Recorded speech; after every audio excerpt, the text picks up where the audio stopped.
All right, friends, family. If any family's listening, I think, yeah, probably not. Franchise They have to family. hear you enough. Welcome back to another edition of LFG, the Unfiltered Franchise Education Podcast, where we try to enlighten you a little bit on what's going on, some industry knowledge, and a little bit of fun.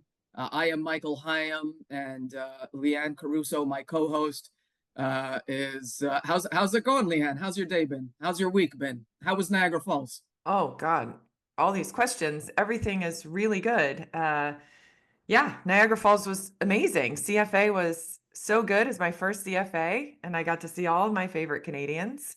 And I went to Niagara Falls, I think. Just kidding, guys. This is being recorded before CFA, but being produced after. So we're just pretending. But I am excited about the CFA. I'm very excited. We are very excited. Anyway, so today we have Cindy Hill, COO, and Corey Nicholson, CEO of Cadence Franchising. They're going to come on in just a little bit, but super excited for this conversation. Are two of our absolute favorite Canadians. People. But yeah, but we can't say Canadians? Yeah, but they're our favorite, two of our favorite people, not just Canadian people. Fine. But I thought that's how we Americans refer to Canadians, you know? Yeah, We Americans? Yeah. Wow. So now you're going to bait me out. Wow. All right. Well, anyways, let's get to it. Here's what's growing on. This segment is sponsored by Franchise Assembly, a franchise events company bringing resources and education to franchise brands and people. Leanne, please tell us what's growing on this week. Oh my gosh, I'd be so happy to. Did you know that quick service restaurants, or QSRs, are set for continued growth in 2025, which is very exciting? The QSR franchise sector is projected to experience notable growth in 2025. The number of QSR franchise units is expected to surpass 204,000, reflecting a positive trend in the industry. Additionally, employment within the QSR sector is anticipated to increase by 2.6%, bringing the total number of jobs to over 4 million. These projections underscore the resilience and expanding footprint of QSR franchises in the current economic landscape, and I think that's really great news. I think that is phenomenal news. I wonder why the growth. I mean, obviously QSR, but I know some of those bigger box restaurants have been shutting down in recent times. Yeah. Maybe the quick service is. I know, during COVID, even, I mean, COVID's way in the rearview mirror now, but QSR was booming, right? Because people had to order and it was all getting delivered from there. But nice to hear that restaurants are on the up and up. What do I have growing on, Leanne, you ask? Well, let me tell you. I've got Mary Kennedy Thompson. Do you know Mary? I do know Mary. Quite lovely. She is leading IFA with purpose. For those of you that do not know, Mary Thompson, a seasoned franchise executive, a former U.S. Marine Corps logistics officer, has taken the helm as chair of the International Franchise Association for 2025. With over 30 years in franchising, including leadership roles at Neighborly, at Mr. Rooter Plumbing, Thompson brings a wealth of experience to the position. Her tenure is expected to focus on supporting franchise growth, advocating for small business interests, and fostering community within the franchise sector. I wish I actually had my Franchise World magazine that the IFA had mailed me, because she was on the cover. On the cover. Yeah. What else, Leanne? Congratulations to Mary, and yay, we got a woman in there. All right, promising economic outlook sets franchising up for significant growth in 2025. So more good news. The IFA projects a robust year for the franchising sector in 25, with expectations to add approximately 20,000 new businesses and create 210,000 new jobs. This expansion is anticipated to generate over 936 billion in economic output, reflecting a 4.4% increase from 896.9 billion in 2024. Notably, the franchise sector is forecasted to grow at a rate of 2.4%, outpacing the broader U.S. economy's projected growth of 1.9%. This positive outlook underscores the resilience and expanding influence of franchising within the national economy. So go franchising. You know what? Go It's team. great. It's just a testament to that franchising works. It's great and Yeah, really good to news. see. I like that. I like that. What's going on? That was great information. Thank If you. you would like to share what's going on in your world, then as always, please send us an email to podcast@franchiseassembly.com.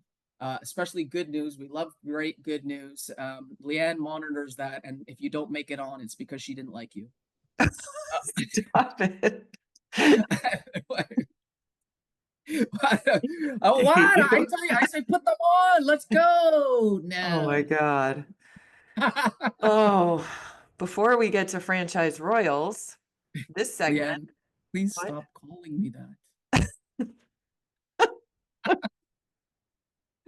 Oh my God. This segment, Okay. somebody send help. This segment is sponsored by Architect. Let's talk about Architect. You want to tell us about Architect this time, Michael? Absolutely.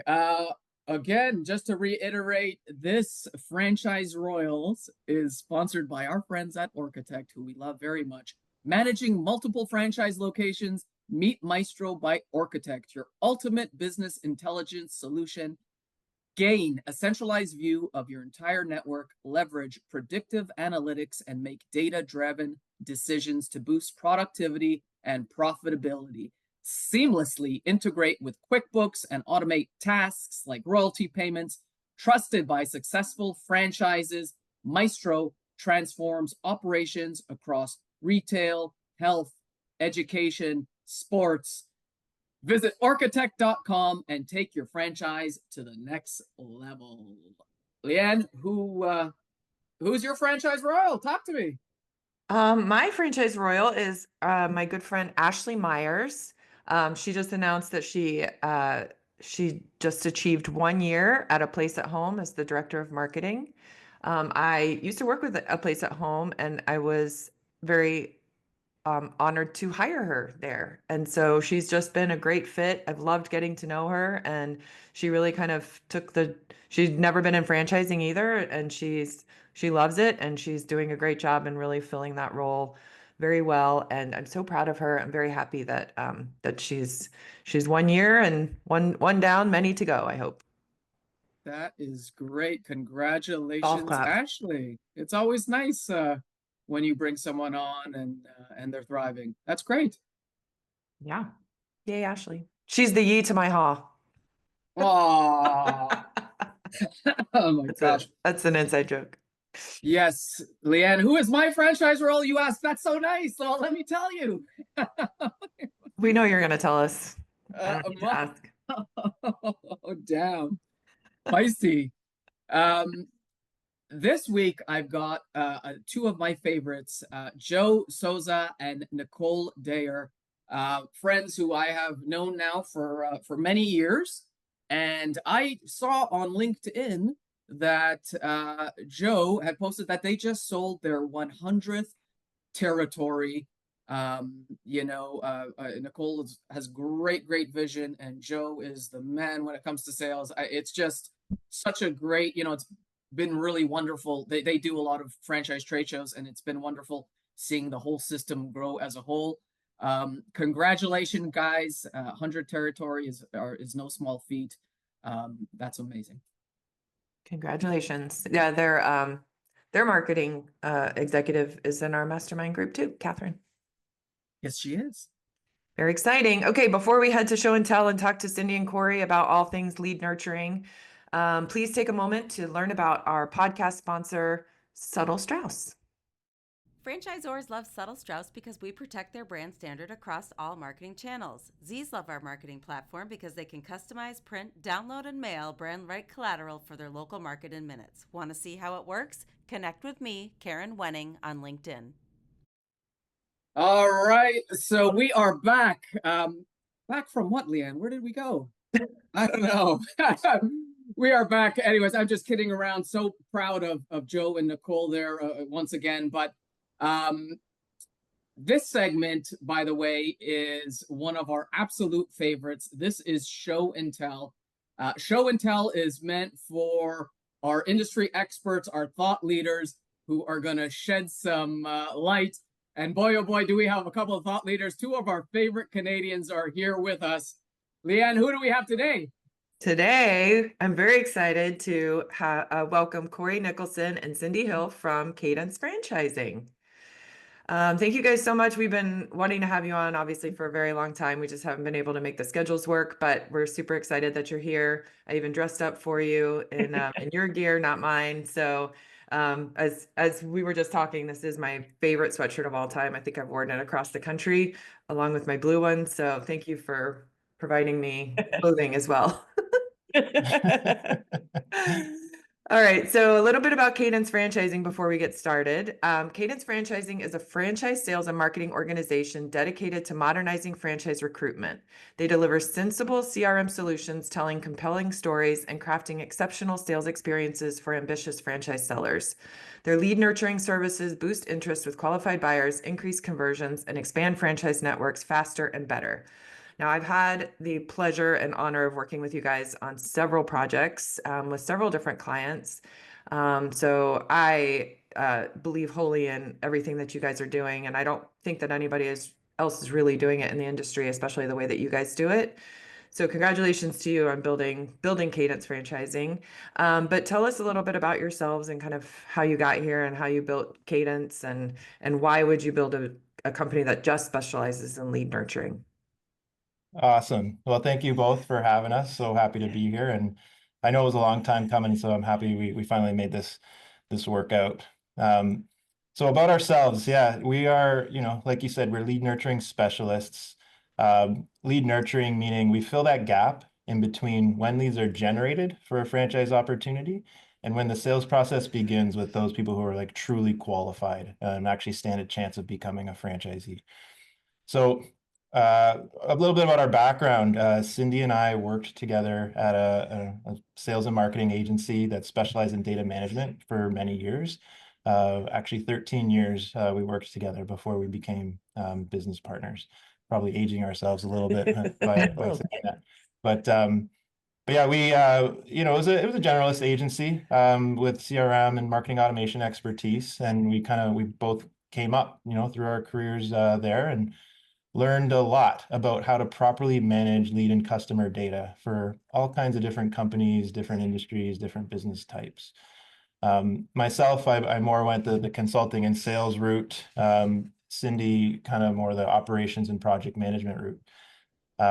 Along that journey, we discovered that we were a pretty dynamic team, and I kind of caught the entrepreneurial bug and always wanted to find a niche, a real problem to solve, so an industry we could make a difference in. So after, doing some work for some franchisors on the consumer marketing side of their business, started to get curious about franchise sales and wanted to see if we could apply what we knew about proper data management, storytelling, sales processes to advance franchise leads who would ultimately become franchise buyers. So we did some discovery with a couple of franchise brands in Canada and discovered that they were not doing it well. They were not doing it properly. Even like big brands who were growing, growing well enough. What I had found was that they could be doing it better and growing faster if they would be facilitating a better kind of sales experience for their leads. So we were fortunate enough to find a franchisor in Canada that was willing to, kind of pilot a solution that we would come up with. And the solution was like comprised of CRM, marketing automation, and doing all the things that good sales teams should be doing, right? It's like achieving speed to lead. It's encouraging your leads in a non-salesy way to take the next step. And it's like creating that experience where they can book a call, they can get their questions answered, and that they're communicated with and nurtured for the long run. To take the next step to buying a franchise when the time is right for them. So knowing what we knew, the resources we had available to us, we put together this concept that that really worked quite quickly. So after it did, that's when the wheels started turning for me. It was like, okay, I think there's probably a business model around doing just this, and needed to convince my now partner here to make that leap, and that was a campaign in itself. But once, once I completed that campaign and she agreed to be my business partner, we got running in the middle of 2022. Yeah, that's great. So you guys, just to clarify, you guys aren't finding the leads for brands. Like you said, you're taking the lead and nurturing it once they've converted to a qualified lead. Absolutely. So that's one of the main differentiators of what we do is like Yep. we specialize in just the lead nurturing component after leads are generated. We know a lot about how franchise leads do get generated and how that interest is found, and we will provide that advice and consultation to franchisors that need it. But most of the brands we're talking to already have a lead flow. They've already, got agencies they're working with that specialize in running their ads, and they're visiting, they're exhibiting at trade shows like Michael runs with National Event. So they've got the lead flow there, but the challenge that we help them solve is actually communicating to those leads in the right way and advancing them through the rest of their sales process. And we do it differently than a lot of the brokers and a lot of the like internal sales teams would be able to handle on their own. That is great. First of all, that is a phenomenal story. Number one, for the longest time, I thought you guys were together. I mean, not recently. I've known that now for a bit, but I never knew the background of the 13 years working together, and how you now jumped on board. That's great. A really nice story there. So, Cindy, talk to me a little bit about some of the critical components to a franchisor's lead management infrastructure. What should they be doing to maximize their efforts? Yeah, sure. So I think a lot of it is around the technology we put into place, but it's not all the technology, right? So I think when you think infrastructure, you think of that technology, but I like to think of it as a whole journey experience for the lead, right? So you have your lead journey from, like we talked about, they're coming in through your portals, your websites, your trade shows. And then what's that next step? Where are they going in next? And understanding that is really crucial. And we need to kind of put them into that journey right away. So, what we see is, or what we were seeing, especially when we got started, was that people were inquiring online. It was going into an inbox. They were getting responded to potentially right away, sometimes weeks later. But then they were also kind of falling through the cracks. There was no technology in place to handle those leads, right? So when you put that technology in place, you're putting together that like kind of peace of mind for the franchisor as well, that that lead is taken care of. So that would be like your CRM, implementing your CRM so that when your lead comes in, it's automatically generating that record. And then we can then automatically start communicating with them. So your SMS that can automatically go out, your email marketing can start. That's when your nurturing can kind of kick off right away. And then there's going to be your callers that you're going to want to have in place as well. So there's a technology and the people element that's really important as part of your full infrastructure. Then you're using your tools that you can have in place to automate your call scheduling as well, right? So we notice a huge intake in interest in people who are willing to take that next step and taking a look at what's important for them. And what's important for them often is getting information when they're ready for it, booking a time to speak with someone when they're ready for it. So providing them that opportunity, right? So your lead is generated, it comes in, they immediately get a text message, an email. It's letting them know that, hey, this is automated. We're not trying to fake it. That's a person. but it's basically saying, thanks for your inquiry. Here's how you can connect with us. Here's how you can book a time to speak with us. And really allowing them the options to take those next steps.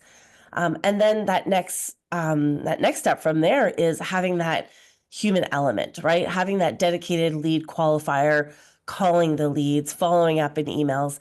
To us, that's a huge component in what we do and where we see success with the franchisors doing this right, is having that person who's making that phone call to give that initial pitch, right? Show the passion about the brand, give the high level information, not be a closer, right? So we call them our dedicated lead qualifier, our opener, not our closer.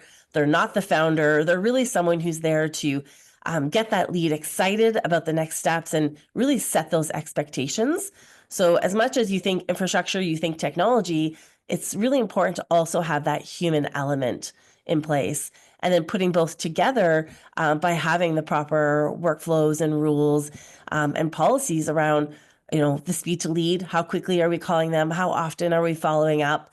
And then when they take that next step, be it book a call or when they complete a form like a request for consideration form that pre-qualifies them to that next step, then who jumps in? And having that full, like Corey was talking about, we do the lead nurturing. We're in that center component from lead gen to deal close, but you want to have the infrastructure in place from the beginning to the end, right? From the lead all the way to deal close, and to be able to work with the sales teams, with all the franchise brands to implement a system that everyone can see everything from beginning to end and really have that proper journey throughout.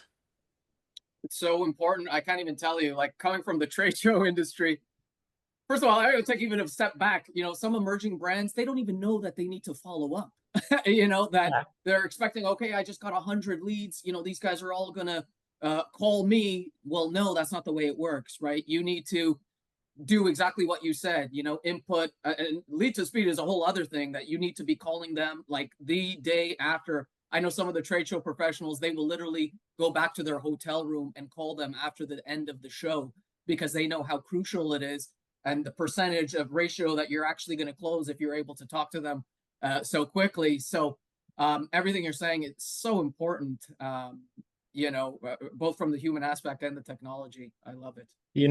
Michael, when I started to do discovery on the concept that we thought was warranted in the industry, one of the things I did was actually just go secret shop a whole bunch of franchise brands. And I did it in a couple ways. I just inquired on franchise websites as a potential, buyer to see what would happen. And it was so common that I had to wait days to get a response. Sometimes didn't get a response. The responses I got were not exciting. They were not engaging, and it was not easy actually to get on the phone with somebody. So that's how I knew like the digital experience needed to be improved for many franchisors. And then I also just went and walked trade shows, as many as I could, all the time. I definitely went to all the Toronto trade shows and just went and spoke to booths as if I was a potential buyer in the same way. And there were many, exhibitors handing me their business cards and just hoping and praying that I would contact them after the show. Right? They weren't asking me for my information, and majority of them were not digitally capturing it. It has improved since then, but still there are lots that aren't doing it. Just on this past weekend, we were at your show in London, and I spoke to a franchisor exhibiting there for 10 minutes, and he didn't ask me for my information. So the need is just it's still there. It's more prominent than it's ever been for franchisors that have not created this experience for intaking their leads and then having the right follow-up process in place. So true. I find that's wild. I mean, in this day and age, Yeah. I mean, it's flabbergasted. It's crazy. So before I get into what kind of content that I'm curious that you guys think is working really well, while we're on the trade show topic, and I know that you guys actually help a lot of your brands, and I've seen you rep your brands at trade shows. But how do you recommend that they capture those leads, so that they're doing it in an efficient way? Well, I think they definitely need to be doing it digitally. Sometimes you're going to get someone who seems really hot, ready to go. You might take them aside have a longer conversation, but really the goal should be to gather as many leads as possible, not have those long conversations, because you're going to leave there saying, I had 10 great conversations. I feel great about them. But there's a good chance that that lead had 10 great conversations with 10 other franchisors while they were there. So really it's the goal here is to capture as many leads as you possibly can.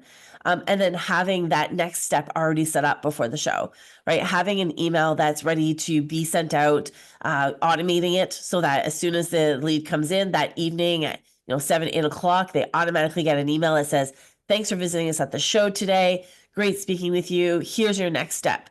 And then by putting that into place, what we're seeing is that by Monday morning, calls are booked. So as much as we're calling to follow up to leads, there's a lot that we don't even have to because those are already in our calendars.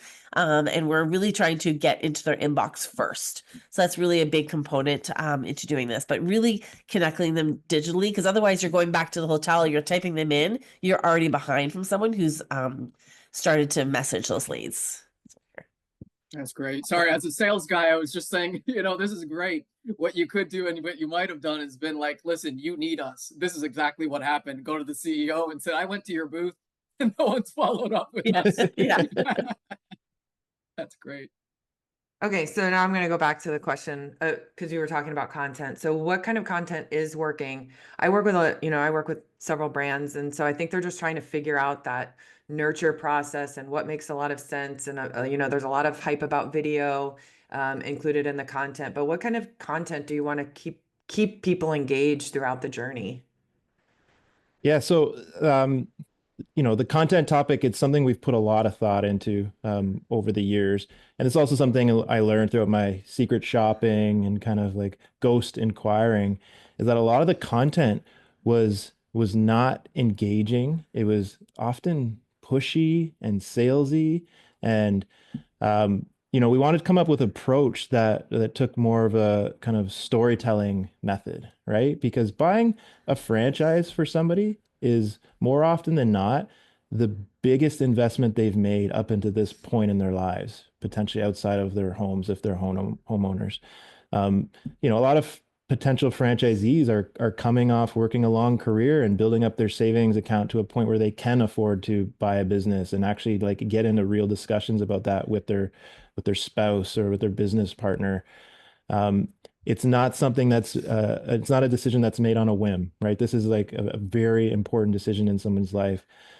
So all that to say is like the content and that you're putting together and how you're speaking to these leads needs to be thoughtful and well written and designed well. It needs to be on brand and it needs to tell the story of the brand. Like all these franchise brands have great backstories. Otherwise, they would not have become franchise brands that they're able to scale, right? So it's telling that story. It's telling the founding story, and it's sharing the stories of success that current franchisees have seen, right? And that's the type of content that's going to resonate with people.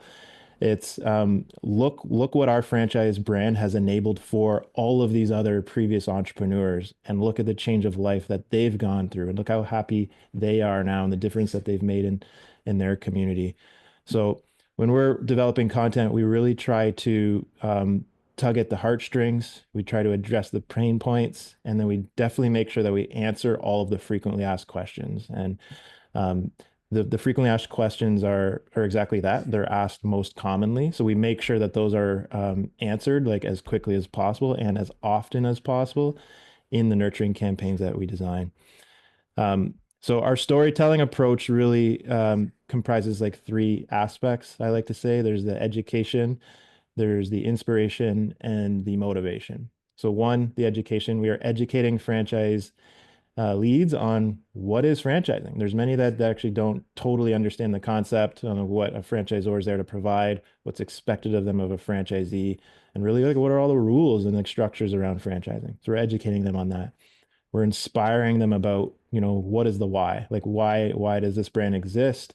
Why does like the product or service that the brand ultimately sells to the market, how is that different from the others that are out there, right? Many of the brands we work with are quick service restaurant franchises, right? So they're all selling food and drink, but they're obviously doing it in a different way. There's something new about it. There's something better about their system, they believe, why somebody should buy their franchise. So we're trying to inspire them about that. And then the motivational component is really just like trying to get them to book that call or fill out that form or watch that video or take that next step, whatever it is in the process, but trying to get them to do it when the time is right for them and their family and their life, right? Like this is on their timeline, and if it's not now, maybe it's later, but we're trying to motivate them to do it when it's right for them.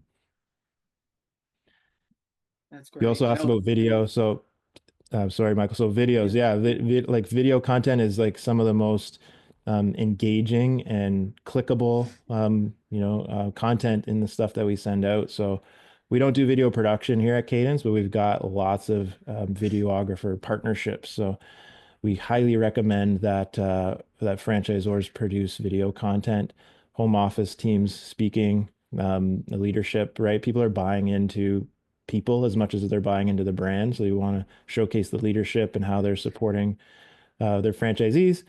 The customers, right? You want to show off that there are happy customers of whatever product or service you sell in the marketplace. You want to show testimonials of customers. And then most importantly is the franchisees, just showing happy, smiling, satisfied franchisees talking about the difference this franchise opportunity has made in their lives. Do you recommend, because I've heard a couple different people talk about this, but do you recommend having the salesperson or the initial contact do like a welcome video, like, hey, my name is Leanne and I'll be walking you through this, this journey as you're looking into brand X for for this opportunity. Do you recommend something like that? Yeah, definitely. I think that's a important component to it for sure. A couple different things we see is talking about trade shows again.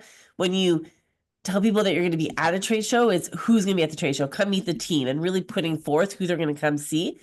But then when it comes to a lot of the nurturing emails, it's, a brand overview video potentially, right? It's that first interview, that first video. A lot of people aren't quite ready yet to get on that book call.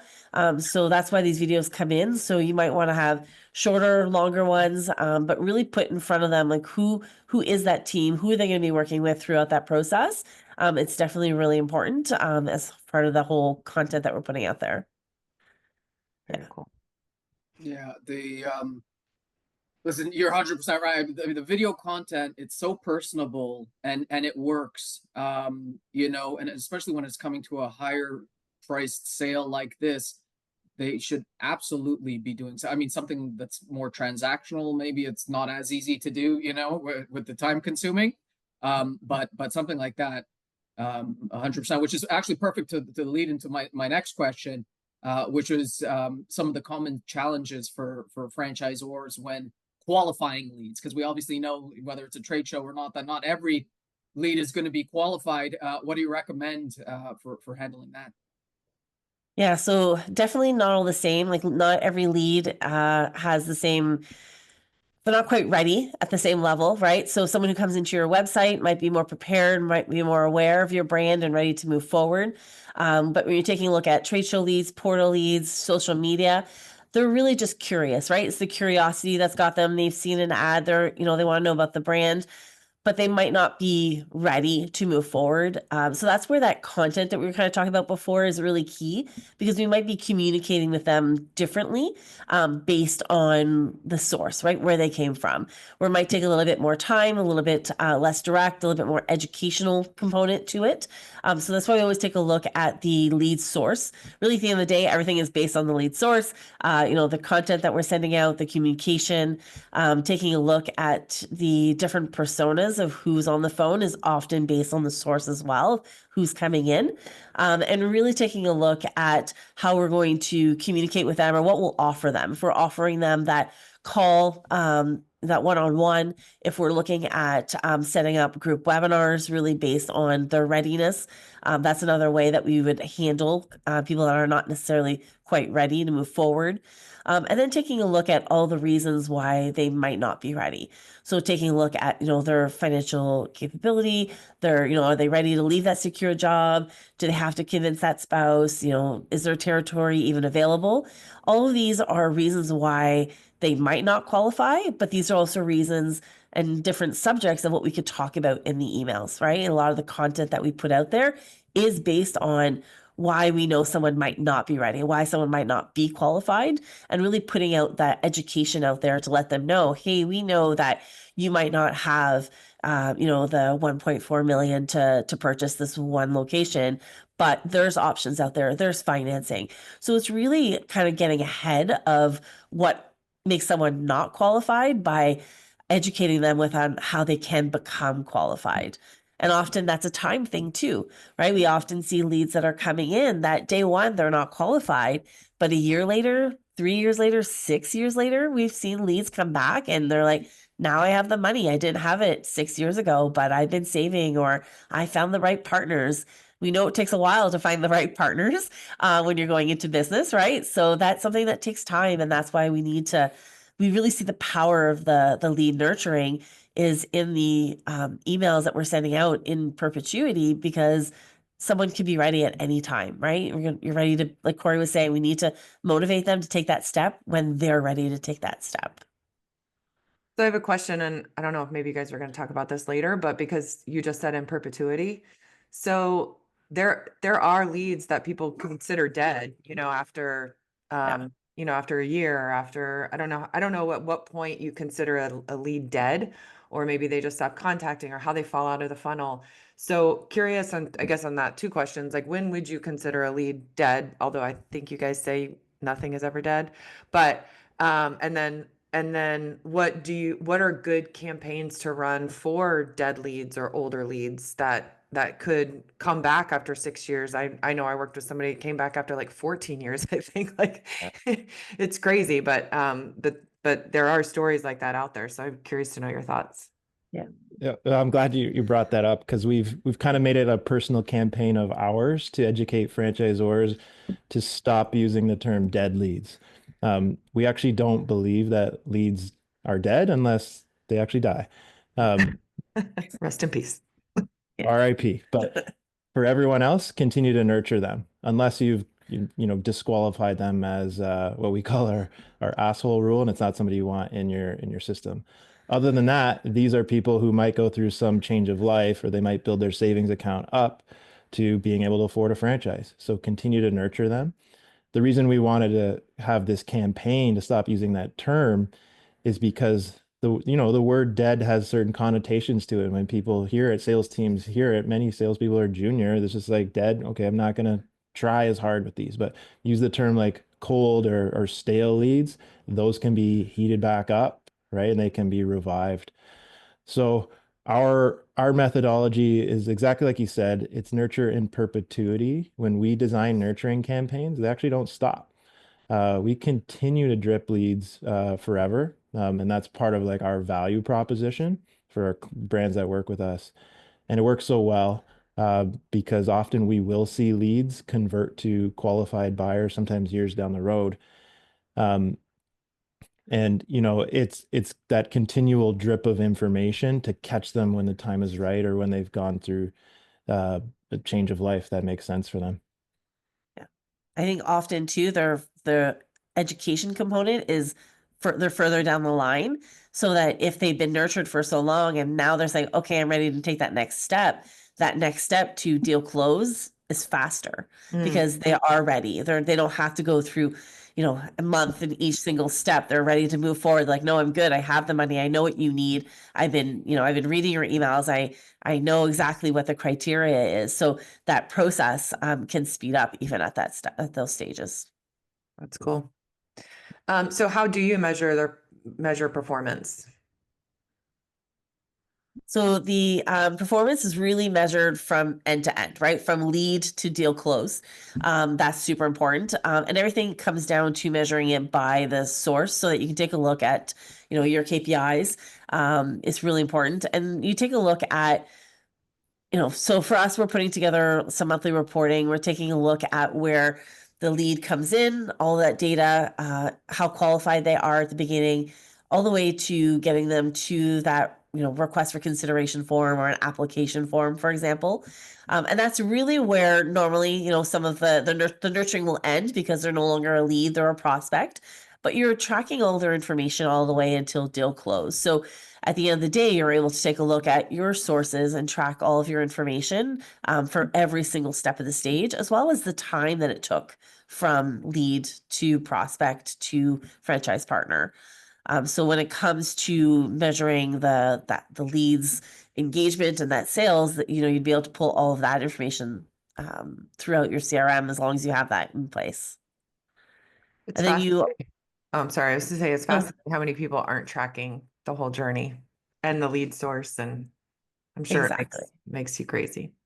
Yeah, it's kind of nuts because you get people who are like, I got all these leads that came in and I'm so excited, or I was just at a show this weekend and I think it was the best one yet, and it's a gut feel. And yeah, it probably was a really great show. There was lots of traffic that came in, but you're still relying on your gut. You're not relying on data, right? And at the end of the day, data's what's most important here. It's you're tracking the information. You can at the end of the day definitely say, okay, well, I know that, my spend in social or my spend on these trade shows, I got my return on it because these are the deals that I've closed, right? And if those deals aren't getting all the way to the end, where are they getting to? Where are they dropping off? And that's really important because is the problem the nurturing? You're not nurturing them with the right content, so they're not getting to that step of qualified, or is the problem that first interview is not going well, or maybe you have a step where you have a panel interview and they're too harsh on them and they're not getting anyone to that next step. So really being able to track all that information and seeing where people drop off will also give you a good sense in your whole sales cycle of what's working and what's not, right? Maybe you're pushing people too quickly at one point and then you're slowing them down too fast in others. But you can't make those decisions based on gut. You need to be able to look at that based on the data. Mm-hmm. It's like numbers don't lie, right? So we actually force our clients, whether they like it or not, to sit down with us on a monthly basis and look at the numbers and look at the data. And that data, where did your leads come in from in the last month? What deals closed in this month? But also every step of the way in between that. How many made it to disclosure? How many made it to executive interviews?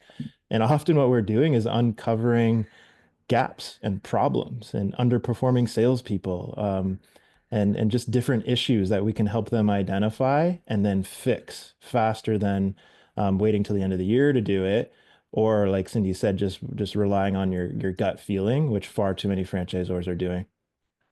You'll sit down with us and you'll like it. No, they usually do. It's a fun they're meeting great. too. Cindy and Corey are really great to work with. Usually bring treats, so we bring food. Bribery. Yeah. Oh, that's That's wild. funny. I love it. Yeah, sorry, we were talking about trade shows, so I'm going to give a little shameless plug here. Just before you guys came on the segment, my weekly star was Joe from Success on the Spectrum, and because I noticed on LinkedIn that they sold their 100th territory this week, and so he actually commented at the bottom, and Michael, a big part of this was your national event franchise shows. And so I like that, but obviously everything you guys are talking about, from lead to nurture to close is, what takes you across the finish line. And so talking about, conversions, what opportunities have you guys identified for franchisors to make an impact on their conversion efforts? So at Cadence, we work with like a wide range of brands. Like we work with some that are like literally thousands of locations. McDonald's is one of our clients, to emerging brands. Ghost Taco is one of our clients. They have a handful of locations, right? So we kind of work with that full spectrum of brands. And while they all have their differences in how they're gonna, make an impact with their leads, there are still like lots of similarities because they're all trying to sell franchises. Um, we continually do research and we try to like continuously improve how we're communicating to leads, meaning we're looking for different opportunities to engage different types of personas. You're going to get investors who are already, let's say multi-unit franchisees and territory owners, and you get some that have, they've worked a desk job for their entire career. So it's like trying to find how are we going to engage these different types of people in better ways. And to give you an example, instead of just offering a one-on-one call or, talking with leads, just, salesperson to buyer, it's a one-to-many approach that we're actually applying with many of our leads now, meaning a webinar, a group information session, and trying to engage people who perhaps are not ready to speak to a salesperson one-on-one. They're nervous about it, right? There's not there yet, right? But they are happy to join an information session, camera off, watch a presentation, and listen to the questions that other people answer, right? So there's this opportunity to like put together a weekly webinar, a bi-weekly webinar that somebody on your team conducts once a week, spends an hour a week hosting an information session, maybe one in the daytime, one in the evening. So you're catching people who have day jobs still and they can't do that during the day. So just like creative thought about that type of stuff. I would say the biggest opportunity we've identified recently is leadership at brands and sales teams building more of a personal brand for themselves, and showcasing that in the market. As much as people are buying into a franchise brand and the system and the model, they are still buying into people as well. And the people that run these brands, and who they are, their backstory, their why is as important as the brands is. So we need leadership getting out there, building up their own social media profiles, being active on it, getting on podcasts, showcasing that they're thought leaders, they're the ones leading the difference in this brand. They need to be seen, they need to be known. So as much as we're nurturing leads through the means that we can affect, which is text messaging, email marketing, phone calls, we're not able to manage the social media profiles for leadership and sales teams at brands. We need them to do that, or we need them to hire agencies or people to do that for them, right? But it needs to be happening, and this is the biggest opportunity, I think, for franchise brands, especially emerging brands who don't have the benefit of longevity and reputation in the marketplace. They need to be making that effort to be seen. Amazing. All right, before we close it up, anything else you want to cover that we didn't cover? I know I wanted to ask about dead leads and video. Those are my two favorite. Yeah, I would just say to wrap up, like our vision here is to modernize great brands, right? And to help them expand faster and better by creating that feel good franchise sales experience. So, we're on a mission to do that. I think there's a huge opportunity for franchising to catch up, right? Like I said before, we worked in a lot of different other industries, and other industries are actually faster to adopting marketing automation and AI and like proper storytelling for selling. Franchising, I feel like as a whole was a little bit slow to catch up to that. So take the opportunity. If you're a franchisor, if you're a franchise salesperson, take the opportunity to just do a full audit of your system, secret shop yourselves, try to identify, like, is there room for creating a better experience for anybody who inquires about our brand, whether it's online, or in person at a show, or, from a referral, like, just whatever this experience is, just make sure it's tightened up and then use technology to improve it wherever you can. Yeah, I would say That's your franchise last- sales, sorry, Michael. I would say Go ahead. franchise sales is traditionally slower to catch up to a lot of things. I mean, like not even slow, but like really like dinosaur slow. Like so it's great. I love that you guys have built an entire business around this very specific one thing. And like I said, not many people are doing it and doing it in the way that you guys are doing it. And so like kudos to you. It's really impressive. And I know that your clients are super happy. I know because I'm part of them. And I just love what you're doing. But we're recording this right before the CFA. And when this comes out, it's going to be the day after CFA. So it was great seeing you guys in Canada. Well, thank you for being on the panel with us at the convention. Oh yeah. Yeah. We just did a really great panel. It was like, we got a standing ovation. It was so good. I was gonna say, maybe they're slow. I mean, being unfiltered and all, maybe they're so slow is because all the franchise people jump ship every other year. Is that?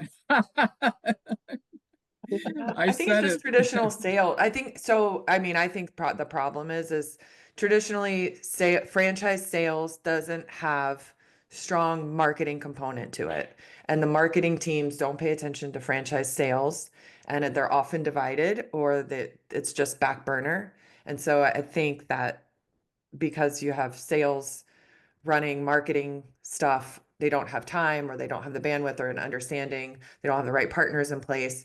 I think it's a lack of sales and marketing working together on the FranDev piece of franchising, which is traditionally a big problem throughout the industry. Well, the other thing is like franchising is such a community, and it's amazing. It's actually a huge benefit for our industry. There are some cons to it though, you know, like franchising employees, they will kind of jump franchisor to franchisor, and we've kind of got this circle. Pros to it for sure. The cons would be we need to inject new knowledge and new tactics from other industries from time to time. And that's some of the advantage that working with agencies will bring to the table, right? And like we had a lot of experience actually working in the e-commerce industry previously, and e-commerce is like ahead of the game. Like they're digital marketers. They had implemented marketing automation.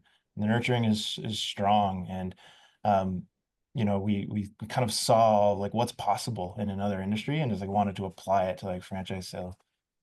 Yeah, and a lot of the brands though, sometimes especially the emerging and the micro emerging, they don't have a consumer side and a fran dev side, and it's all in one. It brings me back to, when I remember seeing different ads for someone trying to sell a franchise of a bar, and it was like, a college frat town party. Well, you're not trying to relay that, right? You're selling a business here. Yes, you might have a bar, but your consumer advertising isn't what's going to work for FranDev. Yeah. But it'll all catch up. One day. All right. How do people find you? CadenceFranchising.com. You can look me up on LinkedIn. I'm Yep. Corey Nicholson, and this is Cindy Hill. We're both pretty active on LinkedIn. We're always sharing lead nurturing tips there as well. All right. Well, thanks for coming on. I'm glad we finally got to make this work. And Yeah, we love you guys. Thanks, us I too. love you guys. Thank you. All right. Thanks, Bye. guys. All right. So, hey, that was fantastic. Love CNC over at C. Right. CNC at CF. Yeah, no, love them. I mean, they obviously really know their stuff. Anything new that you picked up along the way there, Leanne? Yeah, I asked about it. But I am curious. I know I get a lot of clients asking about video in their FranDev nurture program. So I was curious like to their thoughts on that. And then definitely about cold leads, stale leads campaigns, about reinvigorating people who were in the journey before. So I think there's some really good tactics, and I do love their webinar tactic, that one-to-many, because I think sometimes it's hard to individually get in front, especially if you're bringing hundreds of leads in. So yeah, no, I always learn a lot from them. They've been huge supporters of ours, and I knew them when they were at the previous agency, and then was able to move over when they started their new company. So I'm super proud to watch them, go from employees to entrepreneurs, and really building something very quickly too. Like they came in strong, but nobody else is doing it. So it's a real smart move on their part. That's great. Yeah, as a sales guy, I really liked when Corey was saying about the personal branding, and just everything requires a human touch. It's not just going to be the franchisor. I mean, obviously it's got to be the franchisor, and it's got to be a viable opportunity, and so on and so forth. But at the end of the day, people buy from people. So the more you can build up yourself, and the more you can, build up your reputation, and the more you can, be online and be part of the community. I mean, in our office, the absolute top best salespeople are the ones that are out there and everyone knows and trusts, and and everyone calls. So couldn't agree with that more. Yeah. All right. But we've got Franchise Mingle remaining. All right. Love Franchise Mingle. Please visit franchisemingle.com. You'll find nothing. Not today, but one day when we get that website going. The Franchise Mingle is sponsored by the National Franchise Show. We have coming up is our Hello Mastermind Spring Retreat for franchise development people and marketing executives in Nashville, April 30th to May 2nd. We just had a wonderful CFA conference in Niagara Falls. Leanne, did you enjoy the falls? Oh, I loved it. I loved it. Yeah, it's gorgeous. I didn't like when I tried to push you over the boat. Was that was good, right? Oh yeah, It's that's a little real bit great. cold, but don't worry, I wasn't gonna actually push you. But we've also got the national franchise shows. We've got Chicago and DC both coming up in April. We've got Las Vegas and Houston coming up in May. We've got Orlando coming up in June. And I really did like that shameless plug. Joe, I'm going to mention you for a third time on the podcast. I really appreciate that. They sold their 100th territory and says because they exhibit at about 8 of my shows a year, and always get really good franchise leads. So this episode is brought to you by Suttles Strauss, Architect, Franchise Assembly, and the National Franchise Show. Leanne, say goodbye. Woo-hoo. Goodbye. See you next week, folks. Bye. In 2 weeks.